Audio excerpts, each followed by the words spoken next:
नमस्कार। आज हम बात कर रहे हैं डॉक्टर हेनरी क्लाउड और डॉक्टर जॉन टाउनजेंड की किताब बाउंड्रीज के बारे में, मतलब सीमाएं। अच्छा, क्या कभी ऐसा महसूस हुआ है जैसे रिश्तों में या काम पर या बस यूं ही जिंदगी में आप एकदम थक गए हों, बोझिल या जैसे इस्तेमाल किया हुआ महसूस हो रहा हो? जैसे आप दिए जा रहे हैं पर बदले में बस थकान मिल रही है? या कभी ऐसा हुआ कि मन तो कह रहा है नहीं, लेकिन किसी को बुरा ना लग जाए या कोई झगड़ा ना हो जाए, इस डर से हाँ कह दिया। हमें अक्सर लगता है शायद हम में प्यार की कमी है या हम काफी कोशिश नहीं कर रहे, लेकिन ये किताब एक अलग ही नजरिया देती है। कहती है कि प्रॉब्लम अक्सर प्यार की नहीं बल्कि स्वस्थ सीमाओं की कमी की होती है। तो आज हम इसी किताब के जरिए ये समझने की कोशिश करेंगे कि ये सीमाएं आखिर हैं क्या, क्यों जरूरी हैं और कैसे ये हमें असल में ज्यादा स्वतंत्र, ज्यादा खुश और गहरे रिश्ते बनाने में मदद कर सकती हैं। ये सिर्फ ना कहना सीखना नहीं है, ये अपने जीवन का कंट्रोल वापस पाने जैसा है। तो आइए इसे जरा खोल कर देखते हैं। बिल्कुल। और किताब इसे बहुत बहुत सीधे तरीके से समझाती है।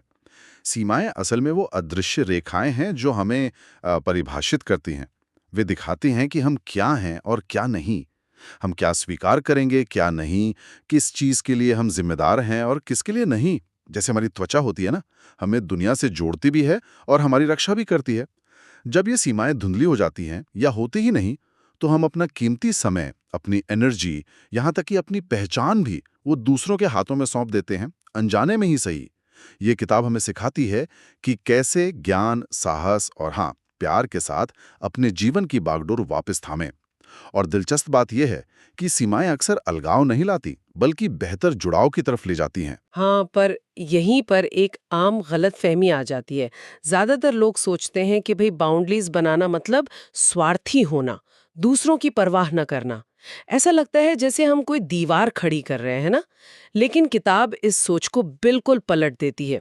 वो कहती है कि स्वस्थ सीमाएं स्वार्थ नहीं, बल्कि आपसी सम्मान, सच्ची घनिष्ठता और हाँ, व्यक्तिगत स्वतंत्रता की नींव है। पर ये सुनने में थोड़ा अजीब लगता है। हम तो अक्सर यही सोचते हैं कि प्यार का मतलब है कोई सीमा नहीं, सब कुछ दे देना। हाँ, हाँ, ये भावना बहुत स्वाभाविक है, खासकर हमारी संस्कृति में, जहाँ दूसरों की जरूरतों को खुद से पहले रखने पर जोर दिया जाता है। लेकिन किताब तर्क देती है कि बिना सीमा वाला प्यार वो ना तो टिकाऊ होता है और ना ही स्वस्थ। और इसे वो असल जिंदगी के उदाहरणों से समझाती है। सोचिए उस व्यक्ति के बारे में जो काम पर हर हाँ में हाँ मिलाता है, हर अतिरिक्त जिम्मेदारी ले लेता है, इस उम्मीद में कि लोग तारीफ करेंगे। पर होता क्या है? उसका अपना परिवार, अपनी सेहत, वो पीछे छूट जाते हैं। सही बात है। या उन माँ बाप के बारे में सोचिए जो बच्चों के गलत बर्ताव पर कुछ नहीं कहते। क्यों? क्योंकि वे टकराव से डरते हैं और अनजाने में उस बर्ताव को और बढ़ावा दे देते हैं। हम्म। या फिर वो दोस्त जो अपनी सारी इमोशनल परेशानियां आप पर डालता रहता है हर बार, और आप सुनने के बाद एकदम निचोड़ा हुआ महसूस करते हैं। इन सभी मामलों में प्यार या अच्छी नीयत की कमी नहीं है, कमी है स्वस्थ सीमाओं की। और यही कमी धीरे धीरे रिश्तों को खोखला कर देती है। तो सीमाएं हमें स्वार्थी नहीं बनाती, वो हमें ये समझने में मदद करती हैं कि हम कैसे स्वस्थ और टिकाऊ तरीके से दूसरों से जुड़ सकते हैं। अच्छा, तो ये सिर्फ खुद को बचाने के बारे में नहीं, बल्कि रिश्तों को बचाने के बारे में भी है। चलिए फिर किताब में जो फायदे बताए गए हैं उन पर थोड़ी और गहराई से बात करते हैं। मुझे लगता है सबसे शक्तिशाली आइडिया जो ये किताब देती है वो है अपनी हाँ और ना का मालिक बनना, बिना किसी गिल्ट के नहीं कह पाना। ये तो सचमुच एक बुनियादी बदलाव लाने वाला विचार है।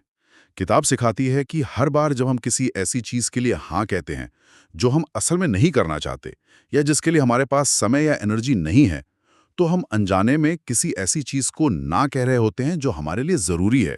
शायद हमारा आराम, हमारा परिवार, हमारी अपनी जरूरतें, हमारे लक्ष्य। बिल्कुल। नहीं कहना सीखना सिर्फ मना करना नहीं है, ये अपने मूल्यों को प्राथमिकता देना है। पर हाँ, ये आसान नहीं है। डर लगता है कि लोग हमें स्वार्थी समझेंगे या नाराज हो जाएंगे या शायद छोड़ देंगे। किताब इस डर को समझती है, लेकिन तर्क देती है कि प्यार और सम्मान के साथ नहीं कहना मुमकिन है।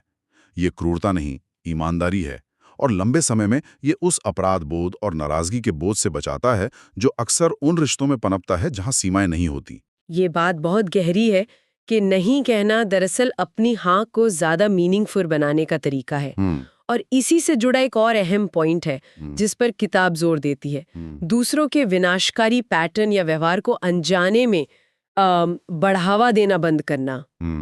ये थोड़ा मुश्किल लग सकता है क्योंकि हम अक्सर सोचते हैं कि हम तो बस मदद कर रहे हैं। हाँ। और यहीं पर सक्षम करने मतलब इनेबलिंग और मदद करने हेल्पिंग के बीच का महीन फर्क समझना जरूरी है। कई बार जिसे हम मदद समझ रहे होते हैं वो असल में दूसरे व्यक्ति को उसके बर्ताव के जो नतीजे हैं उनका सामना करने से रोक रहा होता है। अच्छा। जैसे मान लीजिए कोई दोस्त बार बार शराब पी के गाड़ी चलाता है और आप हर बार उसे घर छोड़ने जाते हैं तो आप उसकी जान बचा रहे हैं, वो ठीक है। लेकिन अगर कोई लगातार पैसों के मामले में गैर जिम्मेदार है और आप हर बार उसे पैसे देके बचा लेते हैं तो शायद आप उसे जिम्मेदारी सीखने से रोक रहे हैं। सीमा तय करने का मतलब हो सकता है ये कहना, देखो मैं तुम्हारी परवाह करता हूं लेकिन मैं अब तुम्हें पैसे नहीं दे सकता, या मैं तुम्हें नशे में गाड़ी नहीं चलाने दूंगा, चाबियां मुझे दो। ये सुनने में कठोर लग सकता है लेकिन किताब कहती है कि ये सच्ची देखभाल का हिस्सा हो सकता है। ये दूसरे व्यक्ति को उसके चुनाव के परिणामों का सामना करने का और शायद बदलाव लाने का मौका देता है। इसमें हिम्मत लगती है क्योंकि हमें लगता है हम उन्हें छोड़ रहे हैं पर असल में हम उन्हें बढ़ने का मौका दे रहे होते हैं। तो सीमाएं सिर्फ हमें नेगेटिव चीजों से बचाने के लिए नहीं है बल्कि वे पॉजिटिव बदलाव लाने का एक जरिया भी बन सकती हैं दूसरों की जिंदगी में भी। अब अगर हम रिश्तों पर पड़ने वाले असर की बात करें तो ऐसा लगता है कि सीमाएं सिर्फ बचाने के लिए नहीं बल्कि कुछ बनाने के लिए भी हैं। मतलब ज्यादा स्वस्थ, ज्यादा सच्चे रिश्ते। बिल्कुल। जब रिश्तों में स्पष्ट सीमाएं होती हैं तो वो एक सुरक्षित आधार देती हैं। सोचिए, जब आपको पता हो कि आपकी भावनाओं का, आपके समय का, आपकी ना का सम्मान किया जाएगा तो आप उस रिश्ते में ज्यादा खुलकर और ईमानदारी से पेश आ सकते हैं, है ना? हाँ बिल्कुल। आपको हर समय चौकन्ना रहने या अंदाजा लगाने की जरूरत नहीं होती कि अगला क्या सोच रहा है या कब कोई आपकी लाइन क्रॉस कर देगा। इससे आपसी विश्वास बढ़ता है। इसके उलट जिन रिश्तों में सीमाएं नहीं होती वहां अक्सर कन्फ्यूजन, गलतफहमियां, नाराजगी और असुरक्षा पनपती है। लोग एक दूसरे की भावनाओं का अंदाजा लगाते रहते हैं या फिर अनजाने में एक दूसरे को चोट पहुंचाते रहते हैं। स्पष्ट सीमाएं इन सब से बचाती हैं और सच्ची इंटीमेसी के लिए जगह बनाती हैं, जहां दोनों लोग सुरक्षित महसूस करते हैं, वैल्यूड महसूस करते हैं और आजाद महसूस करते हैं। ये सतहीपन से हटकर गहरे कनेक्शन की ओर ले जाता है। और ये सिर्फ दूसरों के साथ हमारे रिश्तों पर ही लागू नहीं होता है ना, इसका हमारे अपने साथ के रिश्ते पर भी गहरा असर पड़ता है।